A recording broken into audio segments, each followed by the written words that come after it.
Assalamualaikum warahmatullahi wabarakatuh. Apa kabar teman-temanku semuanya? Semoga teman-teman di rumah masing-masing dalam keadaan sehat walafiat ya. Tentunya dalam masa pandemi seperti sekarang ini kita harus tetap wajib menjaga kesehatan. Terutama teman-teman yang suka berkegiatan di luar rumah, itu harus banget menjaga kesehatan, menjaga kebersihan dengan mencuci tangan, memakai masker tentunya, dan bila perlu membawa hand sanitizer kemanapun itu. Oke? Jadi sebelum masuk ke videonya, jangan lupa klik tombol subscribe dan nyalakan notifikasinya, share ke teman-teman semuanya. Jika memang video ini sangat bermanfaat, jangan lupa like-nya dan komen di bawah. Oke? Nah, kita langsung saja masuk ke videonya. Cikidat. Pandemi COVID-19 atau virus corona COVID-19 ini sudah merebah dan menyebar sejak akhir 2019 lalu. Berawal dari Wuhan, Cina, kemudian menyebar ke negara-negara tetangga, sampailah ke Indonesia. Ya, akibat dari itu, negara-negara yang terdampak oleh COVID-19 ini membatasi pergerakan masyarakatnya. Mereka bisa berkegiatan di rumah saja dan mengurangi aktivitas di luar rumah agar penyebarannya tidak terlalu cepat. Karena memang penyebaran COVID-19 ini sungguh sangat cepat sekali karena memang penyebarannya dari manusia ke manusia, bukan dari hewan ke manusia ataupun dari manusia ke hewan, itu bukan. Jadi penyebarannya adalah dari manusia ke manusia. Nah, sebenarnya COVID-19 ini adalah salah satu jenis virus dari virus corona itu sendiri. Nah, virus corona itu sudah berasal dari ribuan tahun yang lalu. Memang sudah ada virusnya dari dulu. Namun, yang sekarang merebah itu salah satu jenisnya. Jadi namanya COVID-19. Seperti itu. Nah, dengan adanya pandemi seperti sekarang ini dan pemerintah menghimbau masyarakat untuk tinggal di rumah saja, melakukan kegiatan apapun di rumah saja, bekerja di rumah, sekolah di rumah, pokoknya segala kegiatan itu dilakukan di rumah, meminimalisir kegiatan di luar rumah. Nah, dari hal tersebut banyak faktor yang mengakibatkan banyak orang kehilangan pekerjaannya, banyak orang yang mendapatkan dampak-dampak negatifnya seperti sepinya para pedagang, kemudian bangkrutnya para pengusaha, dan banyak orang yang kehilangan pekerjaannya akibat dari social distancing ini. Memang social distancing ini sebenarnya cukup baik, cukup ampuh untuk mengurangi penyebaran virus corona ini. Dengan adanya social distancing, kemungkinan untuk virus itu menyebar itu semakin kecil. Jadi, dengan adanya social distancing ini memang salah satu cara yang baik untuk mencegah proses pencegahan penyebaran virus corona. Namun dari dampak-dampak yang sudah ada, memang tentunya pemerintah juga harus memberikan solusi yang baik kepada masyarakat, terutama bagi mereka yang kehilangan pekerjaannya. Pendidikan sendiri, sebagaimana saya sebagai seorang praktisi pendidikan anak usia dini dan mungkin teman-teman yang di rumah juga sebagai seorang mahasiswa pendidikan Islam anak usia dini atau sebagai aktivis anak usia dini atau sebagainya, juga harus memikirkan bagaimana pendidikan akan berlangsung ke depannya selama pandemi ini. Nah, setelah diberlakukannya lockdown atau pengamanan dan semua lembaga diliburkan, anak-anak sekolah di rumah. Nah, inilah memang salah satu solusi yang pemerintah tawarkan dan memang salah satu solusi yang cukup baik untuk dilaksanakan meskipun terdapat banyak sekali kekurangan. Belajar atau sekolah jarak jauh adalah proses kegiatan belajar mengajar seperti biasanya, namun guru tidak dapat bertatap muka secara langsung dengan anak-anak.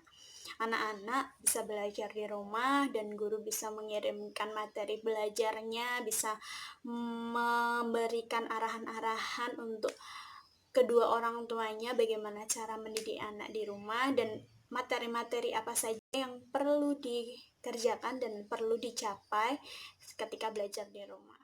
Kenapa, pendidikan jarak jauh atau sekolah jarak jauh ini dipilih sebagai salah satu solusi yang tepat terutama untuk anak usia dini? Karena memang pada anak usia dini sendiri itu memang mereka itu adalah usia yang rentang akan penyakit, rentang akan penyebaran virus, rentang akan tertular dengan virus, seperti itu. Jadi untuk meminimalisir kegiatan mereka di luar rumah, ya salah satunya dengan cara belajarnya dari rumah, seperti itu. Nah, dalam menyelenggarakan pendidikan jarak jauh atau social distancing ini, dengan adanya pendidikan jarak jauh ini atau sekolah jarak jauh ini memang memiliki tantangan tersendiri untuk para pendidik atau para guru, yaitu bagaimana caranya mereka mengembangkan kreativitas mereka, tetap memberikan semangat kepada anak-anak agar mereka mau belajar dengan baik, agar mau menerima pembelajaran meskipun tidak tatap muka langsung dengan siswanya, seperti itu, dengan gurunya. Meskipun yang di rumah yang mengajar adalah bukan gurunya, tapi mereka tuh tetap semangat seperti itu. Itu adalah PR dan tantangan tersendiri bagi guru. Tentunya ada beberapa hal yang perlu diperhatikan guru dalam mendesain atau memberikan materi saat pembelajaran jarak jauh. Yang pertama adalah memberikan tugas tanpa adanya tuntutan yang membebani siswa. Jadi jika memang guru memberikan tugas atau memberikan kegiatan di rumah itu memang bukan karena tuntutan harus mencapai ini, harus mencapai itu, tapi memang karena itu sebuah kegiatan yang cukup bermakna bagi anak, jadi anak menjadi senang melakukannya tanpa merasa bahwa ini tuh sedang belajar atau dituntut untuk ini, itu, dan lain sebagainya. Nah, yang kedua adalah materi yang diberikan, diusahakan adalah sebuah materi yang mencakup kecakapan hidup. Kecakapan hidup itu seperti berkegiatan di rumah, membantu orang tua, terus membersihkan rumah dan lain sebagainya, yang itu dapat membekali anak selama kegiatan pandemi itu. Jadi anak tidak bosan dengan kegiatan-kegiatan yang seperti ada di sekolah. Anak akan lebih mengetahui, oh di rumah itu kegiatannya tuh seperti ini ternyata. Oh, ibu itu setiap pagi seperti ini, ayah setiap pagi seperti ini, dan kegiatannya ayah itu apa aja. Itu bisa menjadi bahan pembelajaran ketika anak berada di rumah. Kemudian yang ketiga adalah guru mampu memberikan aktivitas atau materi pembelajaran itu yang berkreasi. Jadi anak tidak bosan dengan materi yang seperti itu saja, dan guru dapat mengenali minat dan bakat anak. Jadi disesuaikan dengan minat dan bakat mereka. Itu bisa dikomunikasikan dengan kedua orang tua bagaimana minat dan bakat ia ketika di sekolah maupun di rumah. Jadi bisa disinkronkan. Yang keempat adalah memberikan umpan balik atau penilaian dari kreativitas apa yang sudah anak lakukan di rumah, kemudian dikirimkan orang tua kepada gurunya. Nah, gurunya itu menilai bagaimana perkembangannya, tidak hanya diterima dan disimpan, tetapi diberikan umpan balik, dikomunikasikan kepada orang tuanya. Nah, di sini guru memiliki peran yang sangat penting dalam pembelajaran jarak jauh ini. Tentunya karena memang guru tidak dapat bertemu secara langsung dengan anak, mungkin anak akan malu terhadap gurunya atau anak akan mengalami penurunan semangat dalam belajarnya. Nah, di sini guru harus tetap menyemangati anak dan melibatkan segala aktivitas pembelajaran itu tetap melibatkan anak. Jadi anak dapat merasakan bahwa selama di rumah pun dia bisa sekolah seperti biasanya dan merasa senang dan melakukannya itu dengan hati yang gembira. Seperti apa yang kita ketahui bahwa pandemi ini masih berlangsung hingga saat ini, dan memang lembaga-lembaga pendidikan pun belum ada tanda-tanda untuk melanjutkan pendidikan atau memasukkan kembali siswanya meskipun ada wacana bahwa tahun ajaran baru tetap akan dilaksanakan pada bulan Juli mendatang.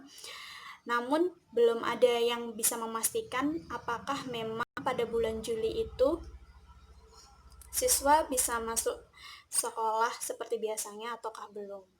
Nah, untuk mensiasati bagaimana pendidikan di tahun ajaran yang akan datang, memang pendidikan jarak jauh ini adalah salah satu solusi yang baik dan bisa dirancang mulai dari sekarang bagaimana pendidikan yang akan diberikan kepada anak didiknya agar mereka tetap semangat belajar, agar mereka tetap mencapai aspek-aspek perkembangannya walaupun belajarnya secara virtual, artinya dengan cara membuat kurikulum baru, kurikulum yang memang didesain secara khusus untuk pendidikan jarak jauh. Yang sebelumnya mungkin kita mendapatkan pandemi ini secara tiba-tiba dan harus berpikir ulang bagaimana cara menyampaikan kepada kedua orang tuanya atau menyampaikan kepada anak-anaknya yang harus tiba-tiba libur dan lain sebagainya. Itu kan suatu keadaan yang semuanya itu serba kepepet.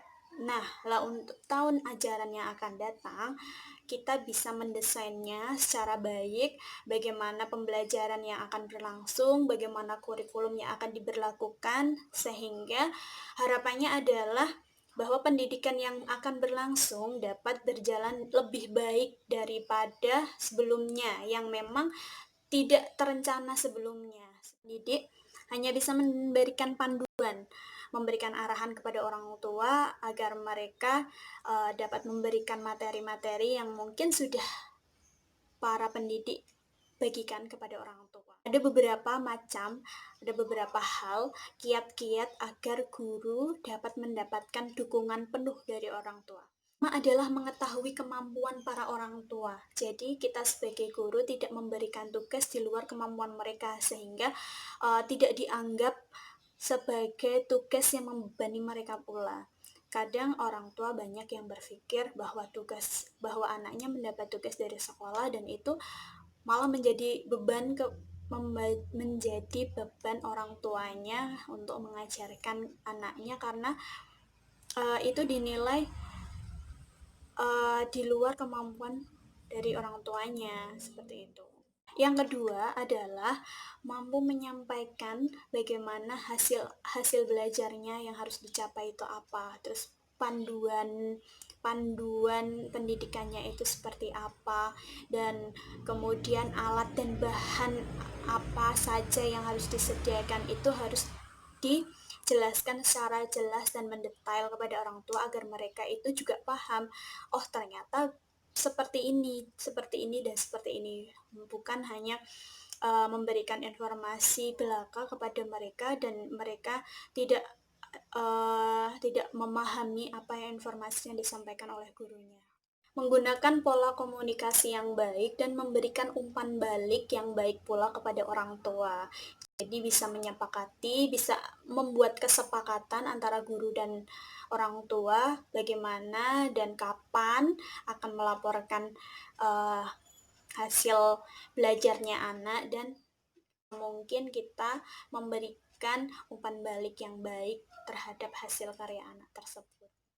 Yang keempat adalah memberikan dukungan, motivasi, dan dorongan kepada orang tua agar mereka tetap termotivasi untuk memberikan pendidikan kepada anak. Yang terakhir adalah membuat kesepakatan antara guru dan orang tua tentang bagaimana cara mengerjakan tugasnya, bagaimana cara melaporkannya, bagaimana cara orang tua merespon ataupun bagaimana cara orang tua memberikan kepada siswanya dan berapa lama durasi harus mengerjakannya, itu semua dalam kesepakatan bersama sehingga tidak akan ada hal-hal yang menjadi beban baik bagi orang tua maupun bagi gurunya itu sendiri. Setelah mendapatkan dukungan penuh dari orang tua, apa sih yang harus kita lakukan sebagai pendidik selanjutnya? Ya, kita harus membuat konten-konten pendidikan yang bagus untuk anak agar mereka semangat belajar, agar mereka tetap giat belajar walaupun di rumah, memberikan video-video tutorial seperti video tutorial membuat eksperimen apa gitu yang seperti dilakukan di sekolah, kemudian membuat video tutorial cooking class mungkin, atau membuat video-video yang menarik, bernyanyi dan lain sebagainya. Itu adalah salah satu konten-konten yang menarik bagi anak. Selain itu, kita juga bisa memberikan panduan kepada orang tua untuk kira-kira capaian apa ya yang bisa dicapai di rumah, dan bagaimana cara memberikan materinya kepada anak, seperti itu. Nah, setelah adanya perencanaan kurikulum, perencanaan kegiatan pembelajaran, kemudian pelaksanaannya, dan yang terakhir adalah penilaian. Tentunya dari serangkaian pembelajaran ini, endingnya adalah penilaian. Apakah anak ini sudah memenuhi syarat untuk mencapai keberhasilan A, B, C yang sudah ditentukan dalam kurikulum itu, apakah belum? Seperti itu. Nah, penilaian ini pun adalah salah satu timbal balik yang diberikan orang tua kepada kita sebagai gurunya untuk menilai bagaimana perkembangan anak selama belajar di rumah atau selama kegiatan belajar jarak jauh ini. Tentunya penilaian ini seperti penilaian pada umumnya, seperti penilaian pendidikan yang biasanya dilakukan, yang ada perencanaannya, ada pelaksanaannya, kemudian dievaluasi dan lain sebagainya, itu sama saja. Jadi guru dapat menilai hasil karya anak seperti biasanya, seperti menilai bagaimana guru menilai hasil karya anak di sekolah, seperti itu. Namun ada beberapa hal yang perlu diperhatikan, yaitu caranya, kemudian waktunya, dan fasilitas-fasilitas yang diberikan itu juga menjadi bahan pertimbangan.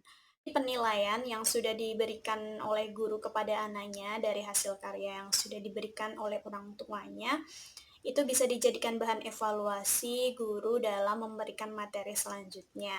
Apakah materinya itu dipertahankan, ataukah diubah, ataukah ditingkatkan, seperti itu. Nah, kegiatan belajar jarak jauh ini tentulah sangat efektif untuk kegiatan belajar selama pandemi COVID-19 ini.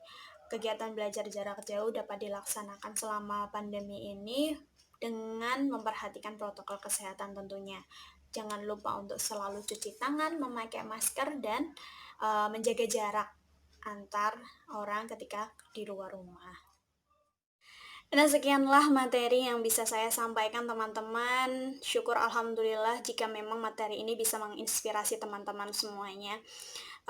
Mohon maaf apabila banyak kekurangan, banyak kata-kata yang terbelit-belit mungkin yang tadi saya sampaikan, dan saya mohon maaf atas segalanya.